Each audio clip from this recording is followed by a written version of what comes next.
Ba-da-ba-ba-ba-ba-ba-ba. Hey! What's up, everybody? Welcome to Forgive and Forget.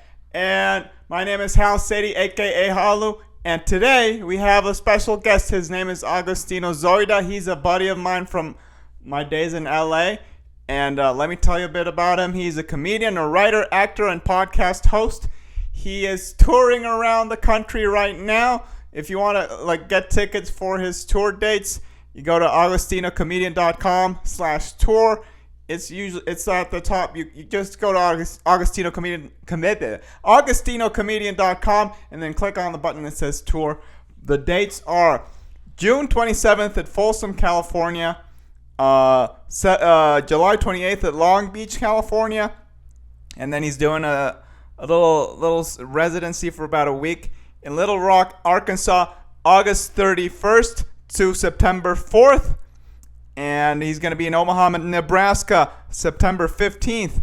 And in Lincoln, Nebraska, September 16th. Okay? So hit those up right there. And then follow him on Instagram and Twitter.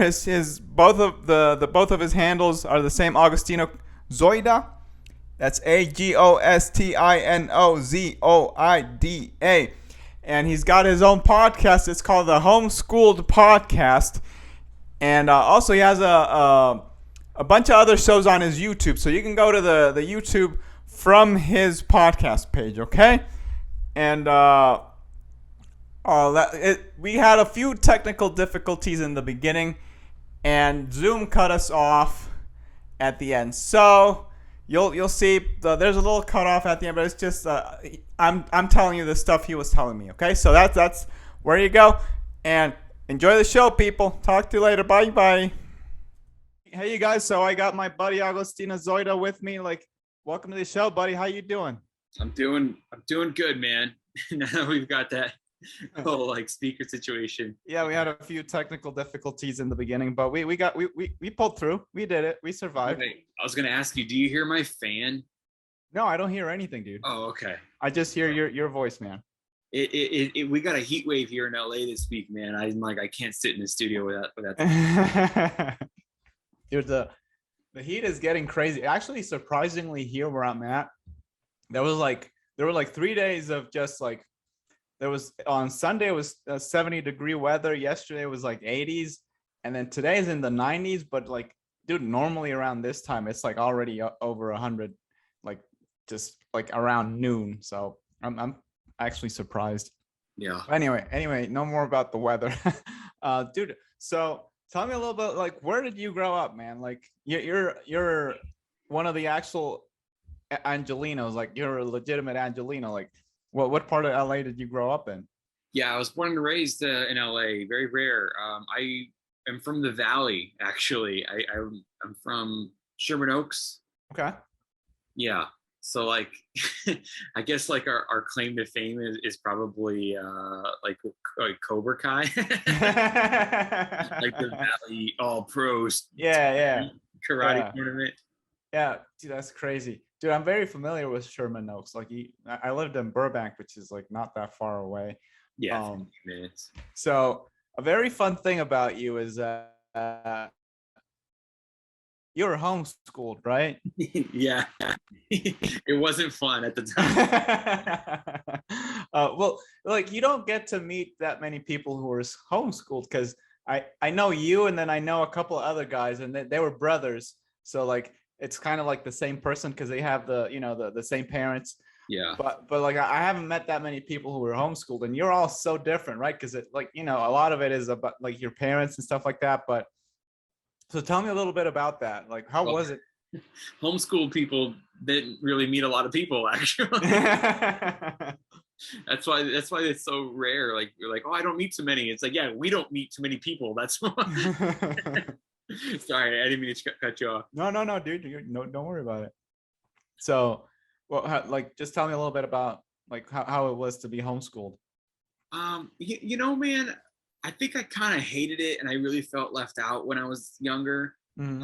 As an adult, obviously, I have a different appreciation for it. I appreciate the way I was raised. I think that happens when you get older. You just you're like, I like who I am, you know what I mean? And you just like, Yeah. if I didn't go through that, I wouldn't be this, you know? I mean, maybe I would have been something better. I don't know. Like maybe I could have been like a lawyer or You wouldn't be stuck being a comic. yeah. Like I think I have a good mind to be a lawyer. Yeah. Like I'm really good at arguing. That is true. You always make like in your bits, like I think you like kind of treat it like like you're like presenting your case or something, because you have like a bunch of arguments like to cover what you're talking about. So I guess that makes sense. Yeah, I always thought I could have been a good lawyer. And like maybe if I wasn't homeschooled, I don't know, maybe I would have been a part of a program and then went into college. But then you say that, but then there's a bunch of kids who are public school that they just make the decision not to go to college. I don't know. Yeah. Maybe Yeah. I would know, but like who knows? But you can't think of like what would have happened. I just have to think about what happened and Yeah. where it led. I don't think I would be a stand-up comedian if I wasn't homeschooled. Really? Yeah. You don't think you would have had that bug just to like what was the first thing that made you think, man, I would actually like to do that? I just grew up watching television and movies. Like I grew up on sitcoms, not even like sitcoms that you would think people my age would want to watch. Yeah. Like my age, you would think like, oh, he's watching Friends. No, like I'm not a. No offense to anybody. I think I'm extremely surprised at the success of Friends. Like I think that show is like not funny at all, and I don't know, like it seems so inaccurate. Like I've tried many times to watch Friends. My wife really likes it, and I try to give it a good try. Yeah. I don't know anyone in real life like that. Like I don't know 6 white people that all live in the same apartment building that have sex with each other, and they're all, you know what I mean? Like it's just, and then they hang out in the coffee shop all day, and they're all white people in the coffee. Like what? New York? Yeah, in New York, right? Like no Puerto Rican ever walked in. It's New York City, man. Anyway, I was getting at, I had a point. Is that watching like stuff that my parents got me hooked on. I was just really into media, dude. I was really into movies and shows, old stuff. I was watching like All in the Family. Okay. And you know, I remember in North Hollywood there was this old video store called Eddie Brandt's. And my parents had found out about it, and it was like you can rent VHS tapes, but it was not like a Blockbuster. It was like a mom and pop shop, and the guy literally had copies of stuff that he had recorded like off television from like he had a whole like store of this stuff, and you can go there and you can rent a season of like Sanford and Sons. Really? Yeah. Okay. And my parents were always introducing us to movies and shows, and I think it had to do with being homeschooled. Like when you have kids who are always in the house, you put the TV on. You know, that's what you would do. And that's what, you know, what I would do is I would do school for a few hours in the daytime, and then as soon as it was over, I would just like pop on the TV. You know, it was sitcoms, Power Rangers, Everybody Loves Raymond, All in the Family. And movies, I really got into comedy when I was young. Like comedy movies were my favorite. Jim Carrey was like my idol growing up, you know. Same here, man. He like I don't know if we talked about it in like at some point, but like he was like one of my biggest inspirations. Like Ace Ventura, dude, was like I would just like mimic that guy all over the place and just repeat everything. But so did you ever like want to become like an actor or something like that? Yeah. Like dude, like you said, like we were both like really influenced by Jim Carrey. Like he's like the Mecca in the 90s. He was the king of comedy movies. And then, you know, I would also impersonate him, reenact him, mimic his style of comedy just in my speech. And then when I discovered stand-up, I was like, this is awesome. And then you go down the rabbit hole going, wait, Jim Carrey did stand-up first? Yeah. You know what I mean? Yeah. And, you know, things like that. I was like so hooked on all of it, man. And I think that I definitely wanted to be an actor. And I remember when I told my parents that, my dad was like, "What, you want to be like a hero? You want to be like an action star, like Stallone?" And I was like, "No, I want to be a comedian. Like I want to." Yeah. And at the time I was young, when I said I wanted to be a comedian, I just thought an actor who's in funny movies. Mm-hmm. Wanted to be a Jim Carrey and Adam Sandler, Yeah. And when I later on, I would tell you how I discovered stand-up. Somebody who my father worked with, my dad worked in a telemarketing room for the Daily News. Okay. And another dude who worked there was a comedian. And okay. He was like, I think, I don't want to say for sure. I don't even know where that guy is anymore, but I don't want to insult him, but I don't want to say for sure, but I think it was like a bringer situation. Okay. So I must have been 11 years old, and he's going around all his coworkers, come to my show, come to my comedy show, come to my comedy show. Yeah. So he's like, okay. And then my dad's like, can I bring my kids? And he's like, my youngest is 11. And he's like, yeah, bring them. Who cares? And so, dude, you want to know where the comedy club was? Where? Don't tell me it was the Haha. Really? It was. Oh, man, that's crazy. So the Haha Comedy Club, where you and I met, still existed back then, but I don't think it was a full-time comedy club. Okay. Where it goes is like they opened a Mexican restaurant first, and then over time, people came in there thinking it was a comedy club. Really? Named Haha. Oh, so they had the name before it even. Wow, that explains the Haha Cafe now. I because like like why cafe? Yeah, I never understood why it had cafe, but it makes sense now. So their kids, they're two kids together. Initials are HA and HA. Okay. So they named their cafe, their Mexican restaurant, Haha Cafe. Really? These comedians, Buddy Lewis and I forget who else, but they're still to this day very connected in I would not to label anybody, but I would say the Black community of stand-up. And they came in there going, "Is this a comedy club?" And they're like, "Oh, Mexican restaurant." And they go, "Oh, well, you want to do comedy here? You have this big room." And like, sure. So at the time, it was kind of like a part-time Wednesdays we do comedy. Okay. Deal. And so I don't think it was a full-time comedy club yet. And if you go to Haha now, you see those pictures of Andrew Dice Clay on the wall and Eddie Murphy. That was the people these people were bringing. Really? Yeah. So they got that level of talent just being a cafe? Those people who brought comedy there were really connected. Wow. And they were looking for a place for people to work out. Okay. And then you remember the Haha where you and I started, obviously. Yeah. The new location, the old location. You remember where the stage was. Yeah.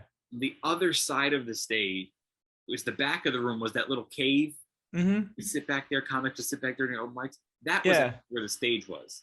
Oh, really? And that little cave was there because that was a back room, like the behind the stage where comics would come out. Yeah.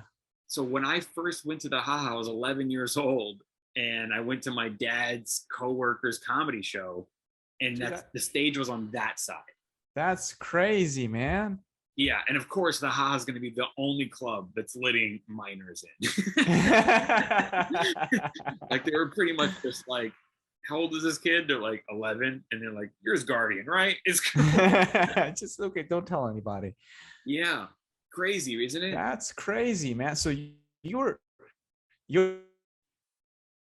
literally exposed, like firsthand, like right. And it's funny that you later on worked at the Haha. Did you ever think of like, oh, I'm gonna work here one day, or no? Never. I did not think that. I did think to myself after leaving there that night, like I was very impressed by the different variety of comedians that I saw. I had an amazing time, my first ever live experience, and I did think several times after that how cool would it be if I was a stand-up. Yeah. Thought that, and then I really got into stand-up after that. I started watching specials, which at the time we didn't have specials really. It was like an HBO thing, half hour thing or whatever. Yeah, and I remember watching Bill Cosby himself. Remember his special called Himself? I know of it. I haven't seen it. You've never seen it? Oh no, my God, dude. I think it's probably. I mean, say what you want about Bill Cosby. If you him today, Yeah. Man is a brilliant I mean, stand-up. the like setting aside everything else, as a comedian, he is one of the like Mount Rushmore, right? So it's hard to like. It's very hard to disconnect the artist from the person. And if you look at who a person is and you hear the bad things they've done, you have to kind of. I mean, look at Michael Jackson. Yeah. You know, people still listen to his music. He's a great artist. Yeah. But he did horrible things. Mm-hmm. That's why I haven't watched the documentary. No, right? You don't. It's gonna ruin. You're like, I'm never gonna be able to listen to Michael ever again. Yeah. You know what I do is I listen to Michael Jackson's songs, but covers. There's some bands that do really good covers. I'm like, I can still listen to Billie Jean. Just so you like one person moved away from him, kind of. So like you can feel good about yourself. Weezer does a great Billie Jean. Yeah. Yeah. And I'm pretty sure that what's his name? Cobain. What's his name? Chris Cobain. What's his name? The guy. Yeah. Kurt Cobain? Yeah. Kurt Cobain. Sorry, not Chris. Yeah, Kurt Cobain. He does a cover, I think, as well. Really? Yeah. Wow, I need to look this up. Cosby, dude, I've seen him live and he's blown me away. Yeah. He does 2 hours, no opener, comes out, sits in the chair, 2 hours, murders, brilliant comedy like I've never heard in my life. Yeah. Like if I would, like Chappelle would probably be scared to follow. Yeah. Okay. Yeah. Honestly, yes, Mount Rushmore. His special called Himself. Okay, I'll look it up. It's probably the reason I'm a stand-up. Really? Yeah. Okay. That special is unbelievable. I saw Cosby live like maybe like a few months before like his stuff started breaking out, but like I went there like at the right time, right, dude? It was like you said, 2 hours of just nothing, and then he just sits down. And from what I've heard, he had multiple sets of like multiple 2 hour sets. And I was like, how does he have that much material? Yeah. But I mean, when you're that prolific though. And it's all brilliant. Yeah. It's all brilliant. Where did you see him? I forget the name. It's like some sort of amphitheater in like an hour outside of LA. I think like Pacific Oaks or something like that. I forgot the name of it, dude. I still have every like actual like comedy show I've been to, like I saved the stub. So if I really dig through it, I'll send you send you like after. I'll post it on the show notes or something, like the where I went to see him. But it was dude, like, keep those. Like dude, that's a dying breed. That's you know what I mean? Because every ticket is electronic now. Yeah.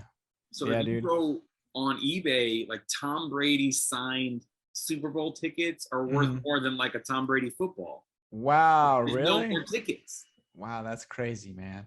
It's all like, you know, what are you gonna do? Print out a QR code? I do sign it.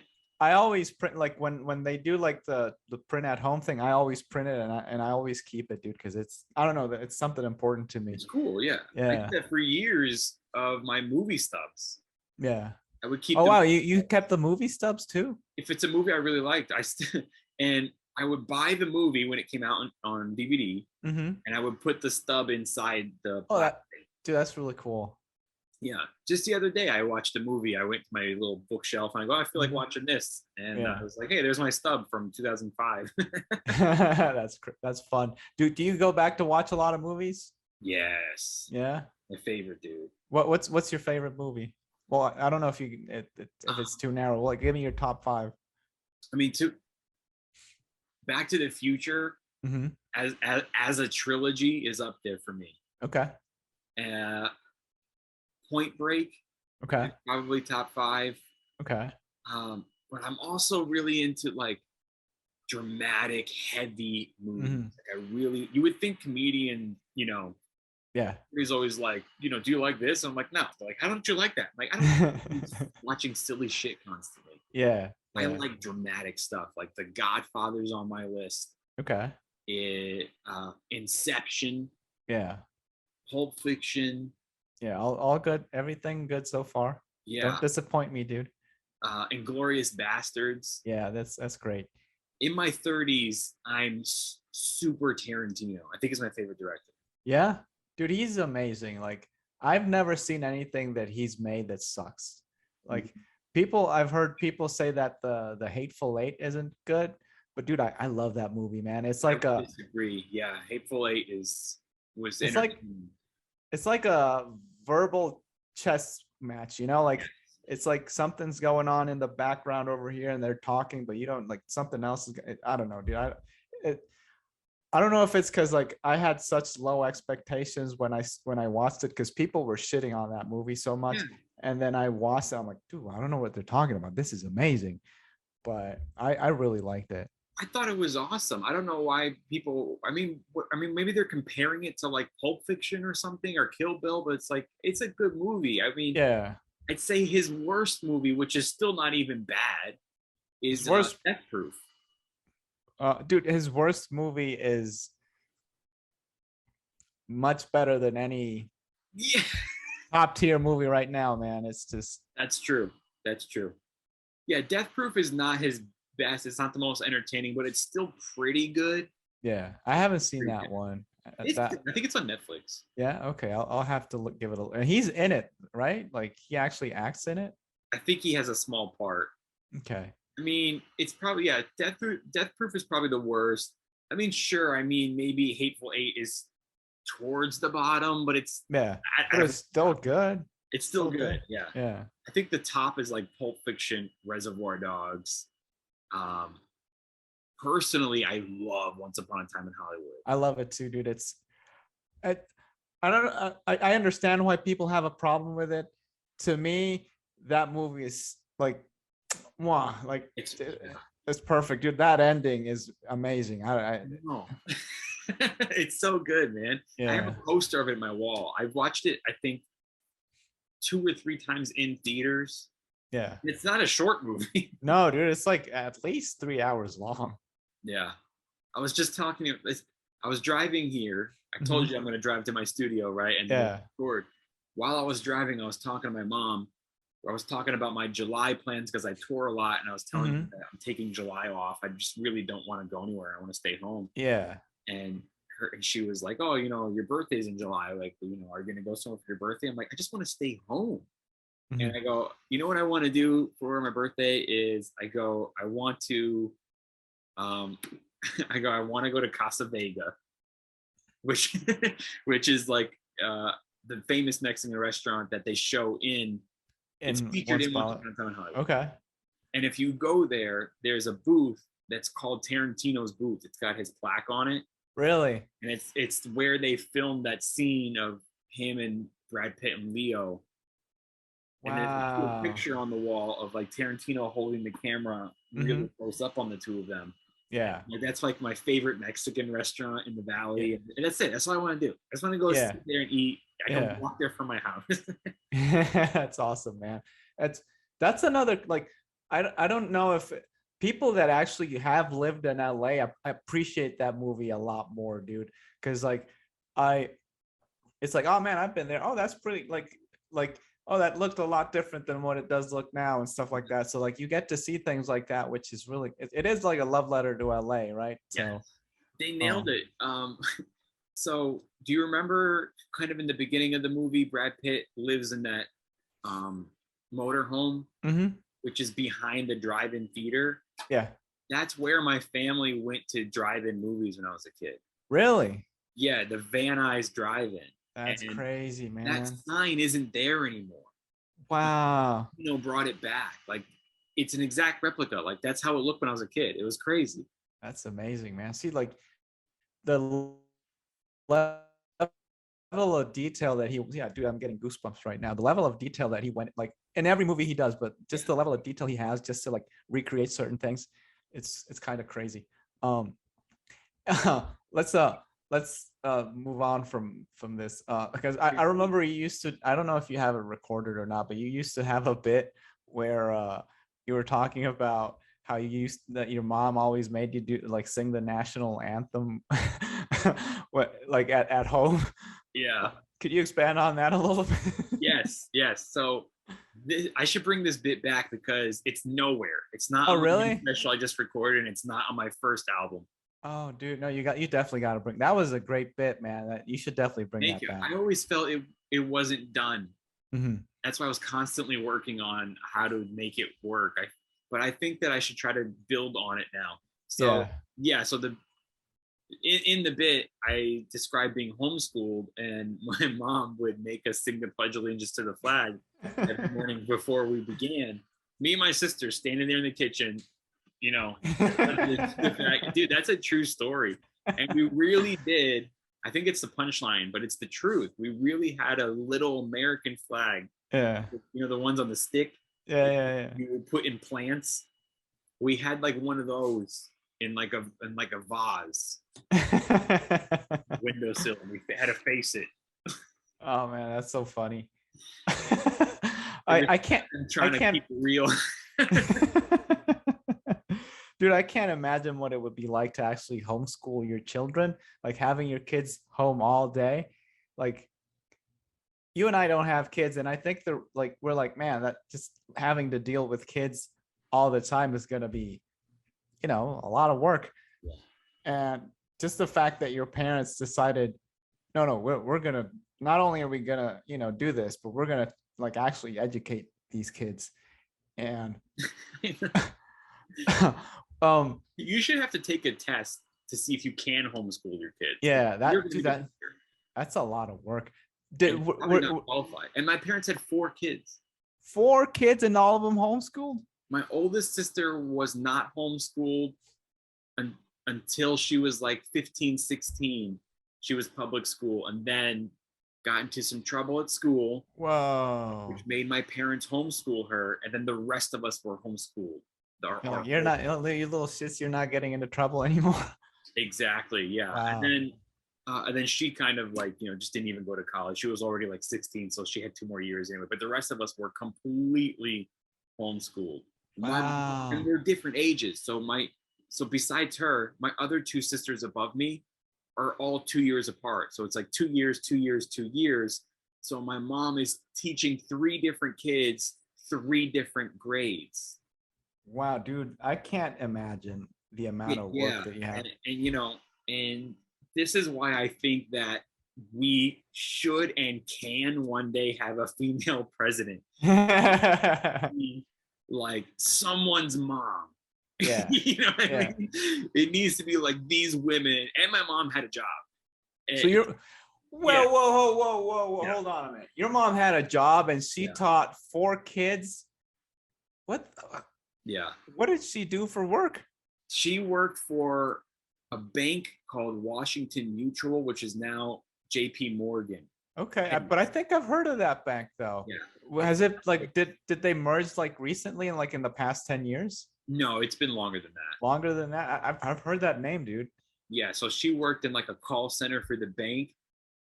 So she had different hours, sometimes nighttime, sometimes morning. And when she did morning, she would kind of give us our assignments to do for the day. And then as soon as she left, I would half-ass it and then go watch TV. I mean, that's what a kid does. Did your dad ever do any of the teaching? Very rarely. He tried a couple times, and he really didn't have patience like my mom did. Yeah. He would kind of like punish us. When you're a kid, you get in trouble, your dad punishes you. Yeah. But he would punish us if he thought we weren't paying attention, or if we got the answer wrong, which must have meant we weren't paying attention. He just wouldn't really have patience. But and we would hate it. Like, all right, well, I'm going to help out today, and I'd be like, oh, like he hated it too, I'm sure. Yeah. I mean, we're like, oh, I think that's a part of the bit too. Like we were like, oh, we got dad today. Like he was the substitute teacher. You should definitely revisit that bit, man. Like, should 13 years of doing stand up, and like now you got a ton of perspective now that you can definitely bring that home. And whenever I tell people I'm homeschooled, they're like, how come you don't have a bit about it? Because I've never been able to make the bit work without it being cheesy. Like when you think of someone homeschooled, your brain goes to the obvious things that you would make fun of about it. Like, he went to prom with his sisters one. The sports team was, in the backyard, things like that. Too easy, too hacky, too cheap. Yeah. And I've always tried to be very original with it, and too obscure, maybe. I don't know. You know what? Other than yours, I don't think I've actually heard a homeschooled bit. You know, like it's not like a common topic. Do you know Edie Gibson, the comedian? No. She wouldn't go as often as you, but she would sometimes go to the open mic at Haha, and Mhm. she's a comic who lives out here. She's dating to Nick Guerra. You know Nick Guerra? I've heard of him. I think so. Yeah, they date. She was homeschooled. She's like the only other comedian I've ever met that was Okay. homeschooled. And she has a joke about it, but obviously nothing about like the American flag. It's very Yeah. specific. Yeah. So it's a different upbringing, right? So like just that alone makes the bit original. Just like every parent is different. By the way, Hal, I got to give you a heads up because we're recording on my end. Yeah. And I got that stupid 40-minute limit, and we got like a minute and a half left. Okay, that's all right. Well, we'll begin to wrap it up. Dude, so much fun catching up with you. Anything like you want to like so you're taking July off. Tell me like, well, just plug whatever you need to plug, like what your social, your shows and your podcast. This Monday, the 27th, it's not a great day for comedy. Like Monday, I'm going out, guys. We're doing like a kickoff the Summer Right show. Okay. Outdoor theater in Folsom. Okay. It holds like 150. Okay. And so far, we're at like 90 sold. Okay. So I'm super pumped that it's probably gonna sell out, and it's an outdoor theater. It's nice. Like it's gonna be amazing summer weather at night. Okay. So come out. It starts at 8, so you have time to come after work. Okay. And it's only a 90-minute. I believe in the 90-minute comedy show. Yeah. We'll get you out of there by 9:30. You're home by 10. Mm-hmm. And so that's in Folsom, California, which is technically like the Sacramento area. Okay. Tickets are at AugostinoComedian.com. And then I'm going to try to take off in July. August, I got Little Rock, Arkansas. And then in September, I'm going to Omaha and Lincoln, Nebraska. Everything's at AugostinoComedian.com. What's your social? Agostino Zoida on Twitter and Instagram. And TikTok is Agostino Comedian. And Facebook is a bunch of relatives that I don't wish to talk to. And real quick, your podcast, what's the name of your podcast? I have Homeschooled Podcast, which is like... That's it for the show, you guys. If you enjoy this podcast, please subscribe. And if you want to follow me on the interwebs, I am at Khalu2 on Instagram, KHALU2. And I am Khalu.vision on TikTok, KHALU.vision. I also have tonight, but Thursday, June 23rd, if you're listening tonight before the show, that I have a show at Zion Brewery Station 2. It's in St. George at 9 p.m. And this Saturday, I also have a show at the Blues Cats Rock and Roll Grill, 9 p.m. The doors open at 8. Show starts at 9. I'll see y'all there. Bye. Yay.